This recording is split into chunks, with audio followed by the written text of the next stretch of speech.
Hi, everyone. Judge Andrew Napolitano here for Judging Freedom. Today is Friday, October 27th, 2023.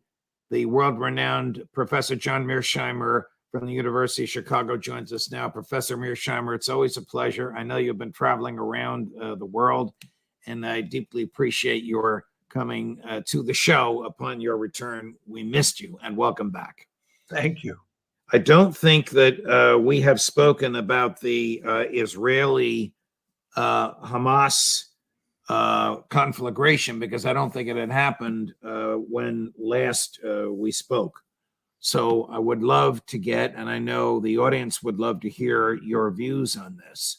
What are the consequences, in your view, of a full-scale Israeli ground invasion of the Gaza Strip?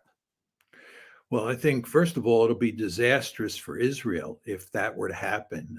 I think they're not going to be successful. There's no way that they can eliminate Hamas. And in the process, the Israelis will suffer huge numbers of casualties, and their position in terms of world opinion will diminish significantly. It's already diminishing at a rapid pace, but it will even get worse. And then there's the whole possibility of escalation. Hezbollah may come in, Iran may come in. Nobody knows for sure, what is going to happen in terms of horizontal escalation in this case. So it's all bad news for the Israelis, and it's also bad news for the Americans. Why is the reputation of the state of Israel been diminished in the past 3 weeks?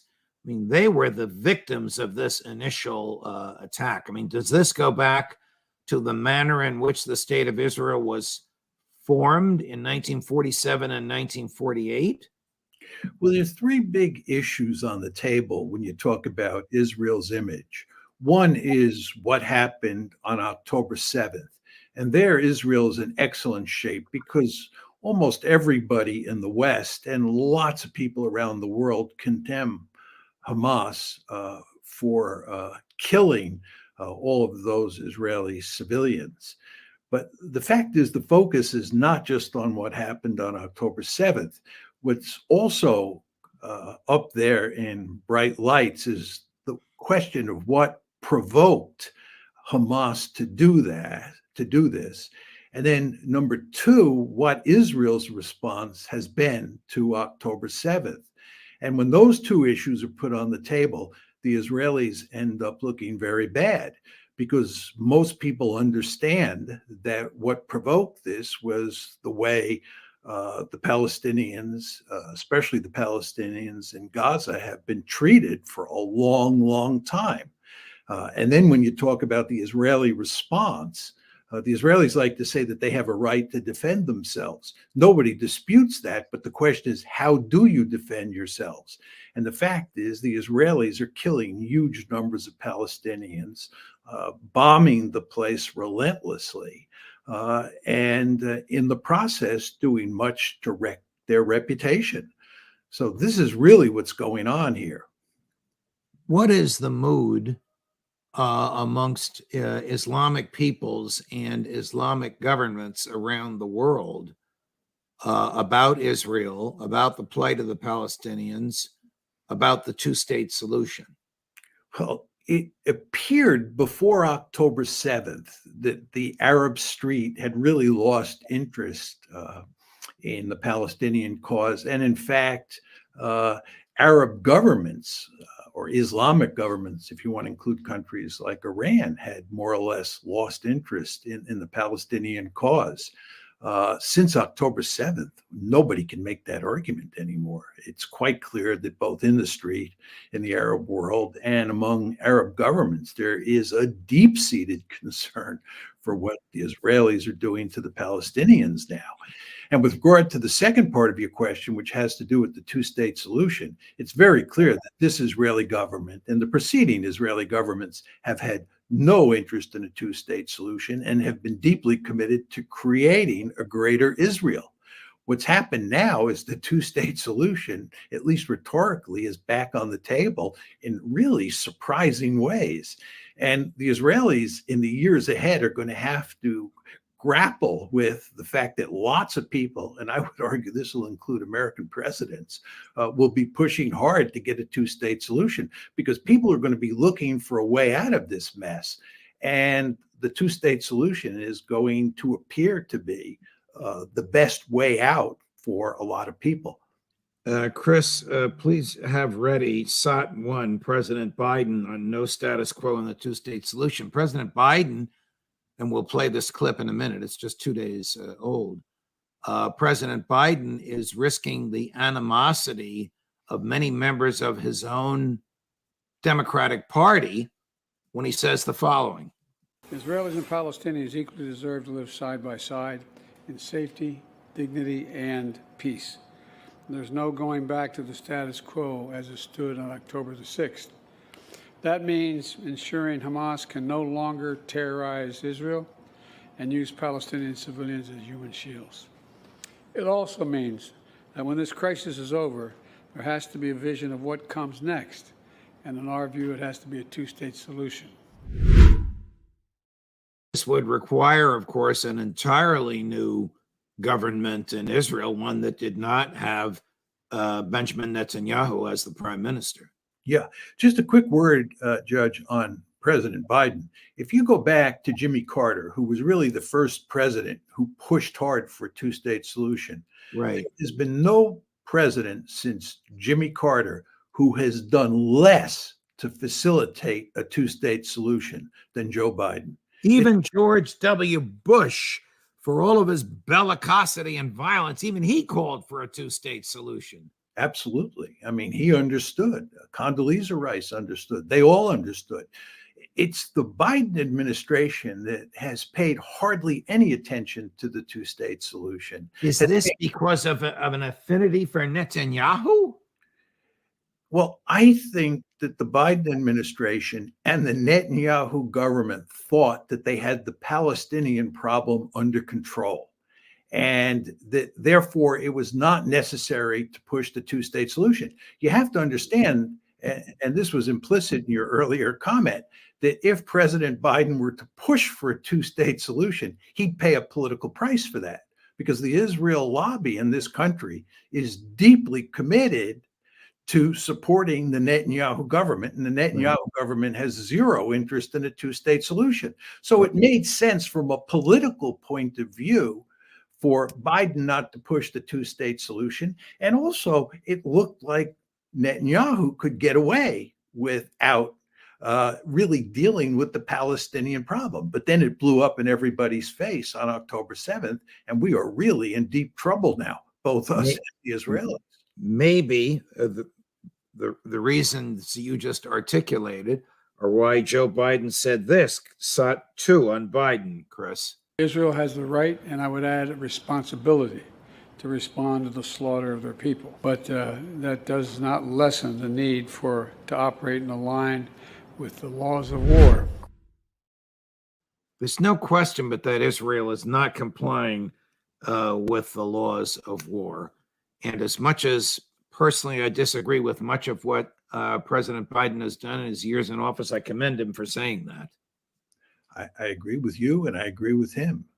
As I said before, I think hardly anybody I know denies that Israel has the right to retaliate for what Hamas did on October 7th. But the question is how they retaliate. And if you look at what they're doing in Gaza, it's absolutely sickening. They've killed probably 7,000 Palestinians, and about 3,000 of those Palestinians are children, and they've made it very clear. I mean, the IDF spokesman said on October 10th that they are not launching a precision attack on Gaza sites. In fact, they're interested in doing great damage and destruction. They are doing great damage and destruction, but this is going to tarnish their reputation greatly and make it very difficult for both the United States and Israel to move forward to put this problem behind us. We're looking at film of one of the Israeli incursions. Now, there's two ways to look at this. One is, this is a caravan of armored personnel carriers and tanks crushing the wall between Gaza and Israel, using violence to do so and entering Israel. The other way to look at it is they went back home the same day.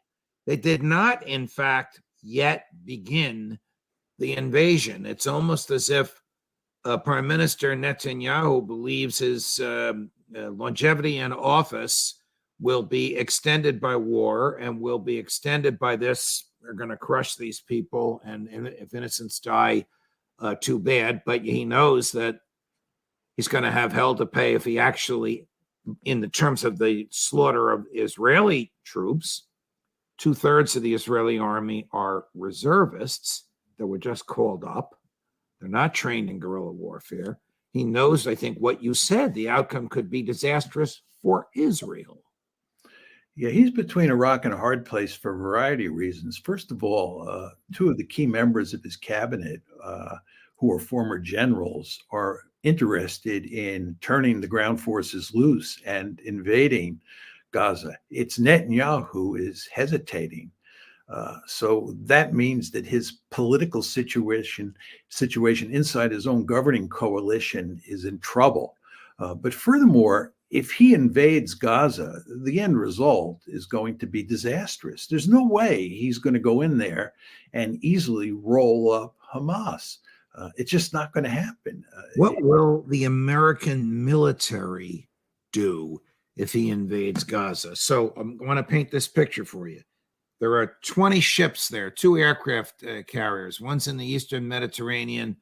One is in the Red Sea. They're each surrounded by 10 supporting vessels. The one in the Eastern Mediterranean has 2,000 Marines on it, or in it, whatever they do.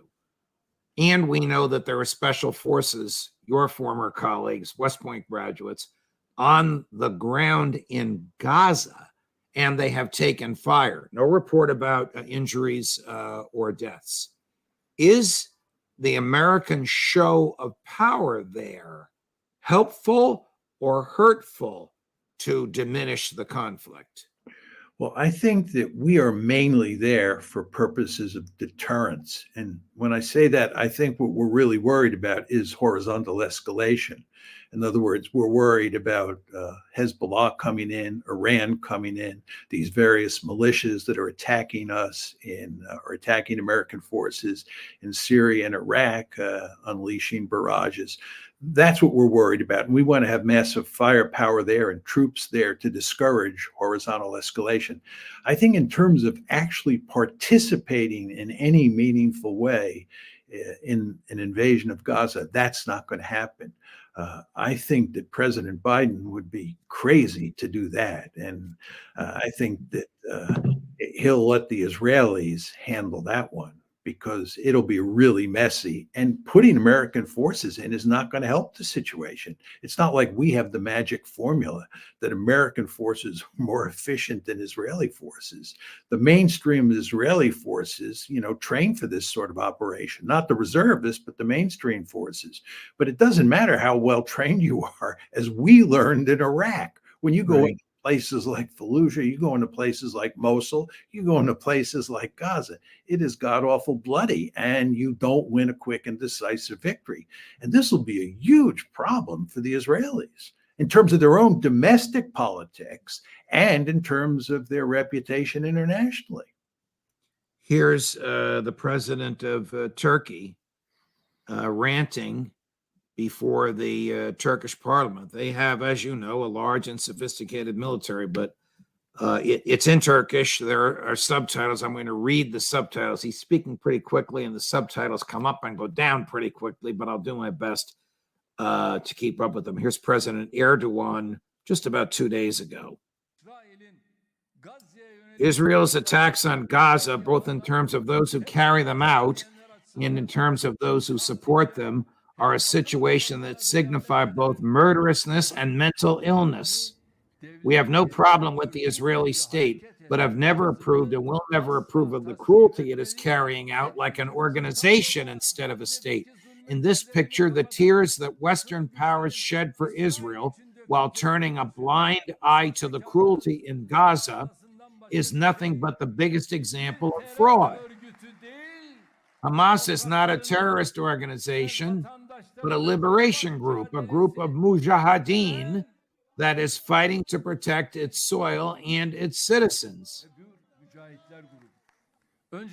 First of all sides need to take their hands off the trigger, and a ceasefire needs to be declared at once.